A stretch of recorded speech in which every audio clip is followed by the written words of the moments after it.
പ്രിയമുള്ളവരെ, നിങ്ങൾ കേട്ടുകൊണ്ടിരിക്കുന്നത് ബൈബിളിനെ ഇയർ.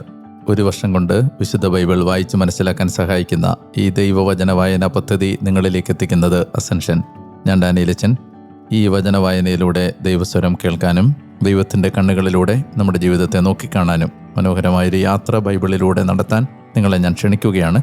വിശുദ്ധ വേദപുസ്തകത്തിലെ 73 ഗ്രന്ഥങ്ങളിലായി പരന്നു കിടക്കുന്ന മനുഷ്യരക്ഷയുടെ മഹാസംഭവം ഒറ്റപ്രമേയമായി വായിക്കുന്നതിന് the great adventure Bible timeline എന്ന വായനാ സഹായി നമ്മൾ ഉപയോഗിക്കുന്നു. ഇന്ന് 312 ദിവസം.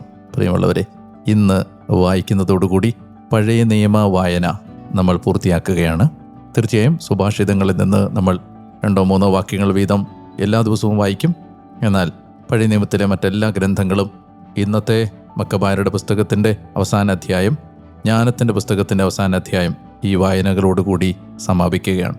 നോക്കുക, 312 ദിവസങ്ങൾ കൊണ്ട് നമ്മൾ പഴയ നിയമം സമ്പൂർണ്ണമായി വായിച്ച് കഴിഞ്ഞു. നിങ്ങൾക്ക് സന്തോഷിക്കാം, ദൈവത്തിന് നന്ദി പറയാം. നാളെ മുതൽ നമ്മൾ പുതിയ നിയമത്തിൻ്റെ മിശിഹാ യുഗ പൂർത്തീകരണത്തിൻ്റെ കാലഘട്ടത്തിലേക്ക് കടക്കുകയാണ്. ക്രിസ്തുവിലേക്ക് നടത്തിയ ഈ യാത്രയുടെ ഏറ്റവും മനോഹരമായ അവസാന രംഗങ്ങളിലേക്ക് നമ്മൾ കടക്കുമ്പോൾ തികച്ചും എക്സൈറ്റിംഗ് ആയ ഈ യാത്രയുടെ തികച്ചും എക്സൈറ്റിംഗ് ആയ യാത്രാന്ത്യത്തിലേക്ക് പ്രവേശിക്കാൻ നിങ്ങളെ സ്നേഹത്തോടെ ക്ഷണിച്ചുകൊണ്ട് ഇന്ന് വായിക്കുന്ന വചനഭാഗങ്ങൾ 2 മക്കബായർ അധ്യായം 15, ജ്ഞാനത്തിൻ്റെ പുസ്തകം അധ്യായം 19, സുഭാഷിതങ്ങൾ അധ്യായം 25, വാക്യങ്ങൾ 21 മുതൽ 23 വരെ. നമുക്ക് വചനം വായിക്കാം. നാം വചനം വായിക്കുമ്പോൾ വചനം നമ്മെ വായിക്കുന്നു. 2 മക്കബായർ അധ്യായം 15. നിക്കാനോറിൻ്റെ ദൈവദൂഷണം. യൂദാസും അവൻ്റെ കൂടെയുള്ളവരും സമരിയ പ്രദേശത്തുണ്ടെന്ന് നിക്കാനോർ കേട്ടു. വിശ്രമനാളിൽ ഏറ്റവും സുരക്ഷിതമായി അവരെ ആക്രമിക്കാൻ അയാൾ നിശ്ചയിച്ചു. എന്നാൽ അയാളെ അനുഗമിക്കാൻ നിർബന്ധിതരായി തീർന്ന യഹൂദർ അയാളോട് പറഞ്ഞു, ഇതുപോലെ ക്രൂരവും കിരാതവുമായി ഒരിക്കലും നശിപ്പിക്കരുത്. സർവദർശിയായവനാൽ ശുദ്ധീകരിക്കപ്പെട്ട് മറ്റ് ദിനങ്ങൾക്കുപരി ആദരിക്കപ്പെട്ട ദിവസത്തെ പൂജ്യമായി കരുതുക. അപ്പോൾ ആ അഭിശപ്തൻ അവരോട് ചോദിച്ചു, സാബത്ത് ദിനം ആചരിക്കാൻ കൽപ്പിച്ചിട്ടുള്ള ഒരു സർവാധികാരി സ്വർഗത്തിലുണ്ടോ?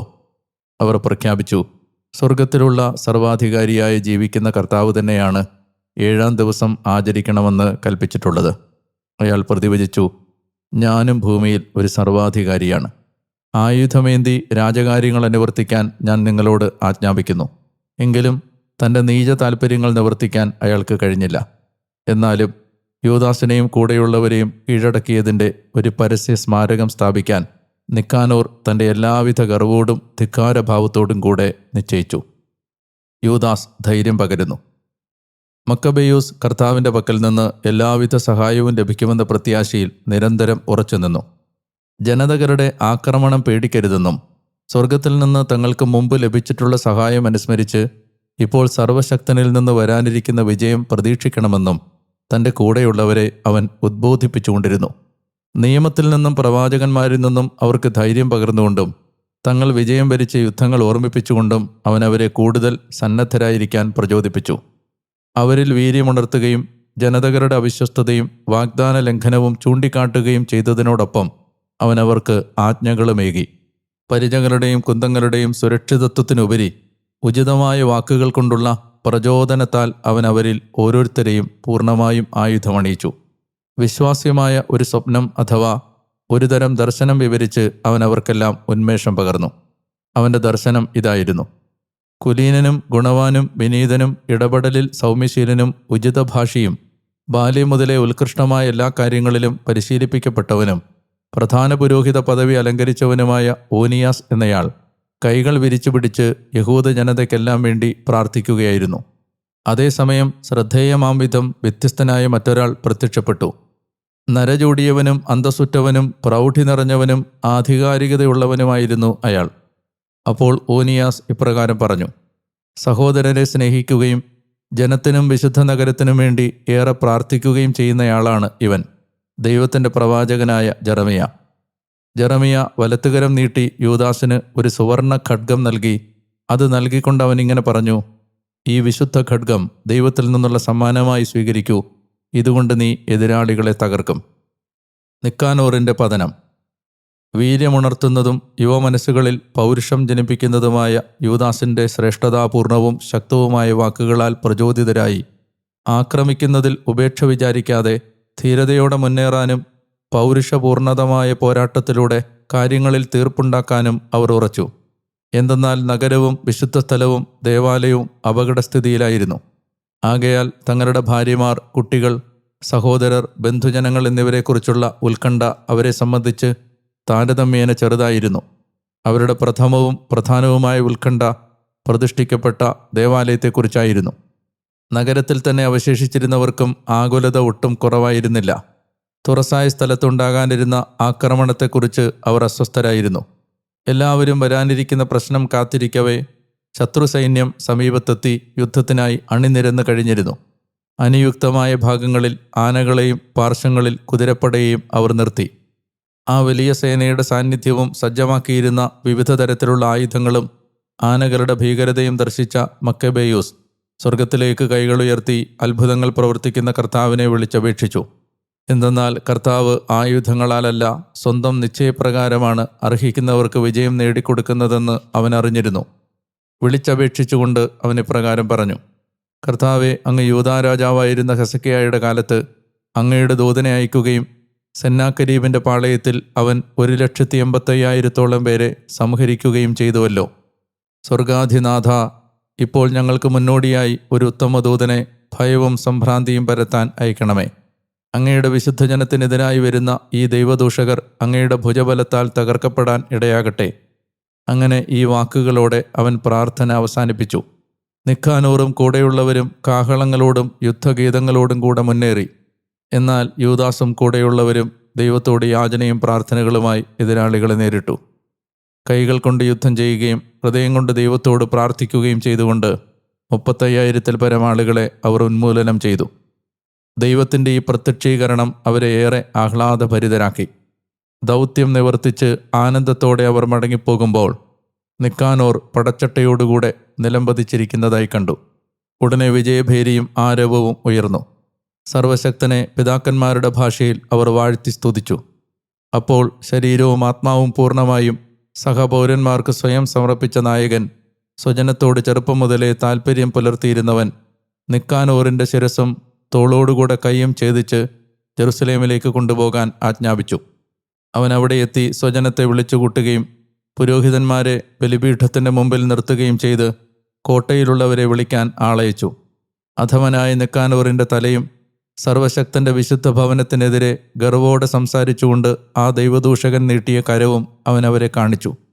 ദുഷ്ടനായ നിക്കാനോറിൻ്റെ നാവ് ഛേദിച്ചുകൊണ്ട് അത് കഷണങ്ങളാക്കി പക്ഷികൾ കിട്ടുകൊടുക്കുമെന്നും അയാളുടെ ഭോഷത്വത്തിൻ്റെ പ്രതിഫലങ്ങൾ ദേവാലയത്തിൻ്റെ എതിർവശത്ത് കെട്ടിത്തൂക്കുമെന്നും അവൻ പറഞ്ഞു. അവരെല്ലാവരും സ്വർഗത്തിലേക്ക് നോക്കി തങ്ങൾക്ക് തന്നെ വെളിപ്പെടുത്തിയ കർത്താവിനെ സ്തുതിച്ചുകൊണ്ട് പറഞ്ഞു: സ്വന്തം ഇടം അശുദ്ധമാകാതെ കാത്തു സൂക്ഷിച്ചവൻ വാഴ്ത്തപ്പെട്ടവനാകട്ടെ. യൂദാസ് കർത്തൃസഹായത്തിൻ്റെ എല്ലാവർക്കുമുള്ള വ്യക്തവും പ്രത്യക്ഷവുമായ അടയാളമായി നിക്കാനോറിൻ്റെ ശിരസ് കോട്ടയുടെ മുകളിൽ കെട്ടിത്തൂക്കി. ഈ ദിനം ഒരിക്കലും വിസ്മൃതിയിൽ ആണ്ടുപോകരുതെന്നും സുറിയാനി ഭാഷയിൽ ആദാർ എന്ന് വിളിക്കപ്പെടുന്ന 12-ാം മാസത്തിലെ 13-ാം ദിനത്തിൽ മൊർദെക്കായ് ദിനത്തിൻ്റെ തലേനാൾ അത് ആഘോഷപൂർവ്വം കൊണ്ടാടണമെന്നും പൊതുസമ്മതപ്രകാരം അവർ നിശ്ചയിച്ചു. ഉപസംഹാരം. ഇങ്ങനെയായിരുന്നു നിക്കാനോറിനെ സംബന്ധിച്ച കാര്യങ്ങളുടെ പര്യവസാനം. അന്നു മുതൽ നഗരം ഹെബ്രായരുടെ കൈവശമാണ്. അങ്ങനെ ഞാനും ഇവിടെ വിവരണം അവസാനിപ്പിക്കുന്നു. അത് കാര്യമാത്ര പ്രസക്തമായി നന്നായി അവതരിപ്പിച്ചിട്ടുണ്ടെങ്കിൽ അതാണ് ഞാൻ ഉദ്ദേശിച്ചത്. അത് അവ്യക്തമോ ഇടത്തരമോ ആയിപ്പോയെങ്കിൽ ഇത്രയേ എനിക്ക് പരമാവധി ചെയ്യാൻ കഴിയുമായിരുന്നുള്ളൂ. വെള്ളം ചേർക്കാത്ത വീഞ്ഞോ വെള്ളം മാത്രമോ കുടിക്കുക ഉപദ്രവകരമാണ്. എന്നാൽ വെള്ളത്തോട് വീഞ്ഞ് ചേർക്കുന്ന രീതി മധുരതരവും സ്വാദേറിയതുമാണ്. അത് ആനന്ദം പ്രദാനം ചെയ്യുന്നതുമാണ്. അതുപോലെ കൃതിയിലേക്ക് തിരിയുന്നവരുടെ കാതുകളെ ആഹ്ലാദിപ്പിക്കുന്നത് വിവരണത്തിൻ്റെ ശരിയായ ശൈലിയാണ്. ഇവിടെയായിരിക്കും സമാപനം. ജ്ഞാനം അധ്യായം 19. ചെങ്കടലിലൂടെ. അധർമ്മികളുടെ മേൽ അവസാനം വരെ നിർദ്ദയമായ കോപം വന്നു ഭവിച്ചു. കാരണം അവർ ചെയ്യാനുദ്ദേശിച്ചതെന്താണെന്ന് അവിടുന്ന് മുൻകൂട്ടി അറിഞ്ഞിരുന്നു. അതായത് പോകാൻ അനുവദിക്കുകയും തിടുക്കത്തിൽ പറഞ്ഞയക്കുകയും ചെയ്തവരെ അവർ തന്നെ മനം മാറി അനുധാവനം ചെയ്യുമെന്ന്.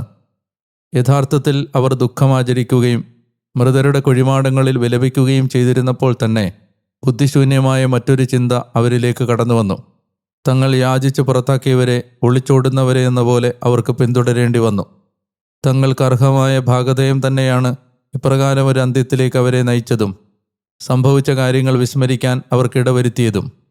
പീഡകൾ സംബന്ധിച്ച് തങ്ങൾക്ക് കുറവ് വന്ന ശിക്ഷ അവർ പൂർത്തിയാക്കേണ്ടതിനായിരുന്നു അത്. മാത്രമല്ല, അങ്ങയുടെ ജനം ഒരു അപൂർവ യാത്ര അനുഭവിക്കവേ മറുകൂട്ടർ വിചിത്ര മരണം കണ്ടുമുട്ടേണ്ടതിനും അങ്ങയുടെ മക്കൾ ഉപദ്രവമേൽക്കാതെ സംരക്ഷിക്കപ്പെടുന്നതിന് അങ്ങയുടെ നിർദ്ദേശങ്ങളനുസരിച്ച് മുഴുവൻ സൃഷ്ടിയും അതിൻ്റെ ഗണാനുസൃതം പുനർരൂപപ്പെടുകയായിരുന്നു. മേഘം പാളയത്തെ മൂടി നിൽക്കുകയായിരുന്നു. ജലം നിറഞ്ഞിരുന്നിടത്തു നിന്ന് വരണ്ട ഭൂമിയുടെ ആവിർഭാവവും ചെങ്കടലിൽ നിന്ന് നിർബാധമായ പാതയും ഇളകിമറിയുന്ന തിരമാലയിൽ നിന്ന് പുൽപ്പരപ്പും ദൃശ്യമായി. അതിലൂടെ വിസ്മയകരമായ അത്ഭുതങ്ങൾ കണ്ട് അങ്ങയുടെ കരത്താൽ പരിരക്ഷിക്കപ്പെടുന്ന ജനം മുഴുവൻ കടന്നുപോയി. തങ്ങളെ രക്ഷിച്ച അങ്ങയെ സ്തുതിച്ച അവർ, കർത്താവെ, മേച്ചിൽപ്പുറത്തെ കുതിരകളെപ്പോലെയും തുള്ളിച്ചാടുന്ന കുഞ്ഞാടുകളെപ്പോലെയുമായിരുന്നു. അപ്പോൾ അവർ തങ്ങളുടെ പരദേശവാസകാലം ഓർത്തു. അതായത്, മൃഗങ്ങളെ ജനിപ്പിക്കുന്നതിന് പകരം ഭൂമി ഈച്ചകളെ പുറത്തു കൊണ്ടുവന്നതും മത്സ്യങ്ങൾക്ക് പകരം നദി തവളക്കൂട്ടങ്ങൾ കൊണ്ട് നിറഞ്ഞതും. പിന്നീട് ആർത്തി മൂത്ത് വിശിഷ്ടഭോജ്യത്തിനായി അപേക്ഷിച്ചപ്പോൾ അവർ പുതിയ തരം പക്ഷികളെ കണ്ടു. എന്തെന്നാൽ കടലിൽ നിന്ന് ഉയർന്നു വന്ന കാടപ്പക്ഷികൾ അവർക്ക് ആശ്വാസമായി. പാപികൾക്കുള്ള ശിക്ഷകൾ അവരുടെ മേൽ വന്നു ഭവിച്ചു. അത് ഇടിമുഴക്കങ്ങളുടെ ശക്തിയോടെ മുന്നേയുണ്ടാകുന്ന അടയാളങ്ങൾ കൂടാതെ ആയിരുന്നില്ല. അവർ തങ്ങളുടെ തന്നെ ദുഷ്കൃത്യങ്ങൾ നിമിത്തമാണല്ലോ ന്യായമായ പീഡയേറ്റത്.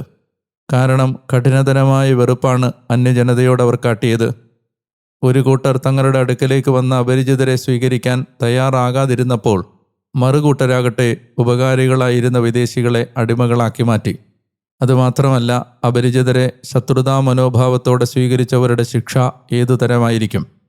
അവരെ ആഘോഷങ്ങളോടെ സ്വാഗതം ചെയ്തവരോ തങ്ങൾക്കൊപ്പം ഒരേ അവകാശങ്ങൾ അനുഭവിച്ചിരുന്നവരെ പിന്നീട് കഠിന ജോലികളാൽ പീഡിപ്പിച്ചു. നീതിമാന്റെ വാതിൽക്കൽ നിന്നവരെ പോലെ അവർ അന്ധതയാൽ പ്രഹരിക്കപ്പെട്ടു. കൂരിരുട്ടാൽ വലയം ചെയ്യപ്പെട്ട അവരോരോരുത്തരും തങ്ങളുടെ വാതിലുകളിലേക്കുള്ള വഴി തപ്പിത്തടയുകയായിരുന്നു. വീണയിൽ സ്വരസ്ഥാന ഭേദമനുസരിച്ച് താളം മാറുന്നെങ്കിലും രാഗം മാറാത്തതുപോലെ മൂലവസ്തുക്കൾ പരസ്പരം മാറി സംഭവിച്ചത് കാണുമ്പോൾ ഇത് വ്യക്തമാകും. കരയിലെ ജീവികൾ ജലജീവികളായി. ജലത്തിൽ നീന്തി നടന്നവ കരയിൽ വിഹരിച്ചു. അഗ്നി ജലത്തിൽ പോലും തൻ്റെ ശക്തി പ്രകടിപ്പിച്ചു. ജലം അഗ്നിയെ കെടുത്തുന്ന സ്വഭാവം വിസ്മരിച്ചു. മറിച്ച് അഗ്നിജ്വാല അതിൽ പതിക്കുന്ന ജീവികളുടെ നശ്വര ശരീരം ദഹിപ്പിച്ചില്ല. നിഷ്പ്രയാസമൊരുകുന്ന സ്ഫടിക സദൃശ്യമായ സ്വർഗീയ ഭോജനത്തെ ഒരുക്കിയില്ല. കർത്താവെ, സ്വജനത്തെ അങ്ങ് എല്ലാറ്റിലും ഉയർത്തുകയും മഹത്വപ്പെടുത്തുകയും ചെയ്തു. എന്നും എവിടെയും അവരെ തുണയ്ക്കാൻ അങ്ങ് മടിച്ചില്ല. സുഭാഷിതങ്ങൾ അധ്യായം 25 വാക്യങ്ങൾ 21 മുതൽ 23 വരെ. നിന്റെ വിദ്വേഷിക്ക് വിശക്കുന്നെങ്കിൽ അവനെ ഭക്ഷണം കഴിപ്പിക്കുക, ദാഹിക്കുന്നെങ്കിൽ അവനെ ജലം കുടിപ്പിക്കുക. തീർച്ചയായും നീ അവൻ്റെ തലയിൽ തീക്കനൽ കൂനകൂട്ടുകയാണ്. കർത്താവ് നിനക്ക് പ്രതിഫലം നൽകുകയും ചെയ്യും. വടക്കൻ കാറ്റ് മഴയെ ചുഴറ്റി വരുത്തുന്നു, ഏഷണിയുടെ നാവ് രോഷമാർന്ന മുഖത്തെയും. സ്നേഹപിതാവേ, അങ്ങേക്ക് ഞാൻ നന്ദിയും സ്തുതിയും ആരാധനയും സമർപ്പിക്കുന്നു. പഴയ നിയമ വായന മനോഹരമായി പൂർത്തിയാക്കാൻ 312 ദിവസങ്ങൾ കൊണ്ട് ഞങ്ങളെ അങ്ങ് സഹായിച്ചല്ലോ.